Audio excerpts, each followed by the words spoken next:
Hi, my name is Amy Fuller. I'm a 32-year-old student at Troy University. I'm majoring in the interpreter training program online. I have thus far enjoyed my career at Troy and hope to continue to do so in the future.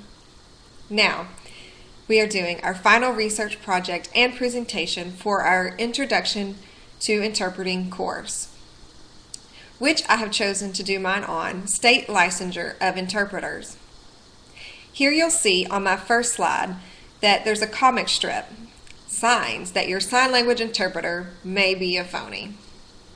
I thought this was a fun way to start the topic off, but in reality, there has to be a better way to determine quality interpreters. And I think part of that process is through state licensure. Now, for my research question. How does having state licensure positively and negatively affect the interpreting field and the deaf community? To research this, I conducted a 20-minute interview with a certified licensed interpreter and online documents.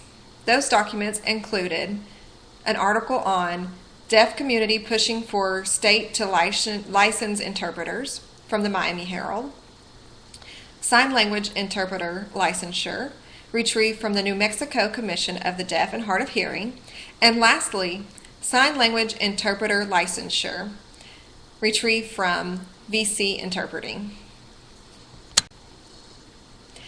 Now moving on to the findings of the positive effects of requiring state licensures for sign language interpreters. This would benefit the deaf consumer by providing a higher quality of an interpreter. Through state licensure, they would verify that the interpreter is RID certified and also require annual continuing education and professional development beyond what is required of RID. This in turn would help provide those quality interpreters that would decrease the amount of miscommunications and errors, especially in the hospital and courtroom settings where life-altering decisions are made. I'll briefly tell you about a story from one of the articles in the Miami Herald of a young man who was in a car accident who was deaf, and when the emergency medical team arrived, they put him on a back brace and strapped him down for several hours, and both at the scene of the accident and arriving at the hospital requested an interpreter, and one was not provided. He was laying there for several hours only with the aid of his father, who was hearing a new sign, but was not sufficiently knowledgeable in medical terminology to explain what was going on to his son, was left lying there strapped down for hours without really having clear communication of what was going on with his body.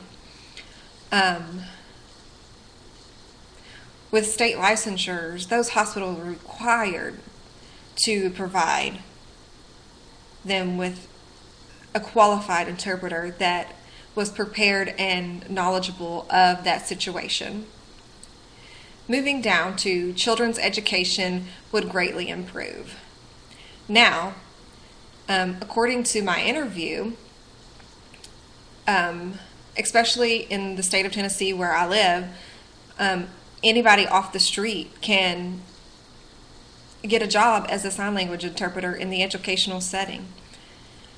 An example of this was a educational administrator went into Walmart and saw someone signing. So she offered her a job, which was legal because they're not required to have any certification or licensure in the state of Tennessee. And it came to be that this person was not a good interpreter at all and actually had mental health issues and was a detriment to the classroom. Requiring that our educational interpreters have licensures ensures that our kids, the deaf children, are getting the best quality education that they can, and it's just another step to try to protect the deaf community. Lastly, providing licensure gives consumers local access to verify the credentials of an interpreter, and also was allows them to make a formal complaint to that local authority that is there in each state. Now we will discuss the negative effects of state licensure that I found during the research. First, being able to meet the demands for interpreting services with a smaller yet more qualified pool of interpreters may be challenging. And what I mean by this, I will describe to you from one of the stories from the interview with the certified interpreter from the state of Kentucky.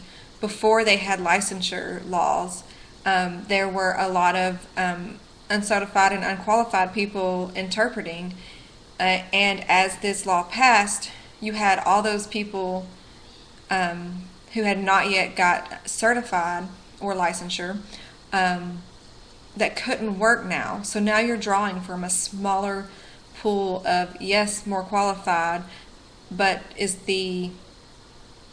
there enough to meet the demands of the interpreting services that are required? In the interview, she stated that it was a struggle to fill all the jobs that were requested. But on the same hand, it was definitely worth it. Definitely worth that struggle, especially for children in the educational setting who are now receiving more qualified and interpreting services. Second, forbidding unlicensed people to interpret would have an impact on the everyday lives of deaf people and the hearing people and the hearing family members that interpret for them. If the family member is not licensed, they would be violating the law even in everyday activities if they're interpreting for their family member. For example, if a person takes their mother to the doctor to interpret, that would be an act against the law. And some deaf consumers, prefer to take their family members, from what I've found. And that may be a negative aspect for the community. But I think the positives really outweigh the negatives in this situation. After completing my research, it is my recommendation that it is important for individual states to require both national certification and state licensure for ASL interpreters. And my reasoning for this after conducting the research is there is an increased quality of interpreter services. And, that's our goal, is to provide faithful interpretations and clear communications for our deaf consumers. This also allows access to a local agency for complaints to be made towards an interpreter that's not behaving within the code of ethics. And they're also there to hold that interpreter accountable for their actions and decisions during their interpreting. This also gives the consumer a reason to trust the interpreter.